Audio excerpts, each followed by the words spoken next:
If Major League Baseball handed out championships for dysfunction, the New York Mets would be a dynasty. Not a contender, a dynasty. Banner after banner flying high over Citi Field, reading 2026 NL East Champions of Chaos. Come on and beat the Mets. Beat the Mets. Step right down and cream the Mets. Bring the kiddies, bring the wife. Guaranteed to get a divorce that night. It's reached the point where every ticket to see a Mets game should be accompanied with a free pass for one mental health session in the setting of your choice. This franchise doesn't just lose games, it loses dignity, coherence, and occasionally any visible connection to professional baseball.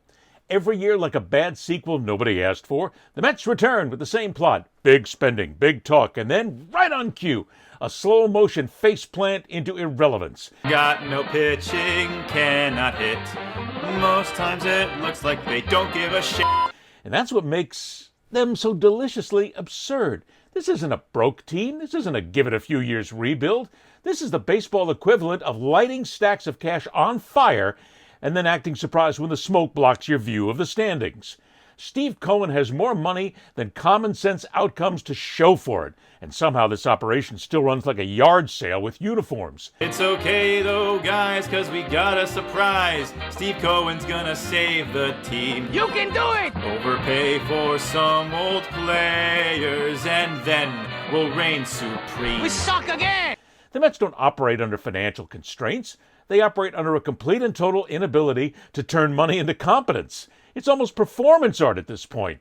We're at the stage where even the Russian judges would have to give them double zeros and forego their under-the-table cash bonus.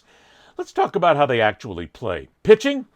A rotating experiment in how quickly a lead can vanish.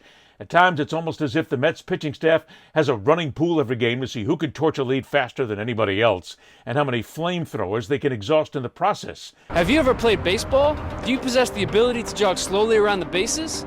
Can you breathe?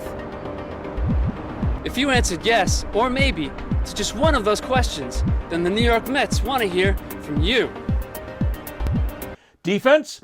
Less fundamentals and more guesswork. This is the quintessential two-step performed every game by mutants with 3 uncoordinated limbs. Base running, a master class in how to turn singles into outs and outs into comedy sketches. Every time the situation calls for Mets runners to take a chance or even put a foot forward in what should be an easy line to the next base, you feel as if the theme song from the Larry David Show should be the accompaniment. Watching the Mets execute routine baseball is like watching someone try to assemble furniture without instructions, tools, or the will to live. Give him a yell! Give him a scream! Just to let them know you really hate this team. Rumor has it IKEA will become a title sponsor for the Mets and hold competitions to see who on the team takes the longest to put together a 3-legged table. And the errors, the errors. Not just physical ones, mental errors, strategic errors, existential errors. Errors as if every player has only recently been returned from an alien abduction and still trying to come to grips with their new extra opposable thumb. There are moments when it feels like the Mets are inventing new categories of mistakes just to keep things fresh. You don't watch this team, you brace for it. Come on and beat the Mets, beat the Mets. Watching them gives you regrets. Blowing leads can't hit with wrist. This team makes you want to slit your wrists. But the real artistry lies in how they lose. Anybody can drop a game. The Mets, they choreograph collapse. Blown saves that unravel like cheap sweaters. Late-inning meltdowns that feel pre-written. Routine plays that turn into chaos. Simple throws that become adventures. Decisions in the dugout that feel like they were made via group text 5 seconds before they happened. You watch it unfold and think, surely this is the low point. And then tomorrow happens. If you're looking for part-time employment, then you should consider these fantastic part-time job openings with the New York Mets. General manager, hitting coach, pitching coach, Keith Hernandez's mustache, my girlfriend. Don't bother even with the numbers unless you enjoy being insulted by stats. Runners stranded like forgotten luggage, ERAs that look like area codes, situational hitting that disappears precisely when it's needed most. It's not just underperformance, it's targeted failure. What elevates this from ordinary bad to historically ridiculous is the setting. Hey, this is New York. This is supposed to be a flagship franchise. Instead, the Mets are the baseball version of a reality show where everything goes wrong and nobody learns anything by the finale. Meantime, Mets fans deserve some kind of federal relief or witness protection program. These people have endured more emotional whiplash than a crash test dummy strapped in his passenger with Britney Spears at the wheel. It's that time of year when you feel an overwhelming wave of sadness. You feel hopeless. You don't enjoy the things you once loved. You're a Mets fan, and you suffer from Mets seasonal affective disorder. Every spring brings hope, genuine, sincere hope, followed by the inevitable realization that, nope, this isn't the year. It's never the year. It is, however, always the same story.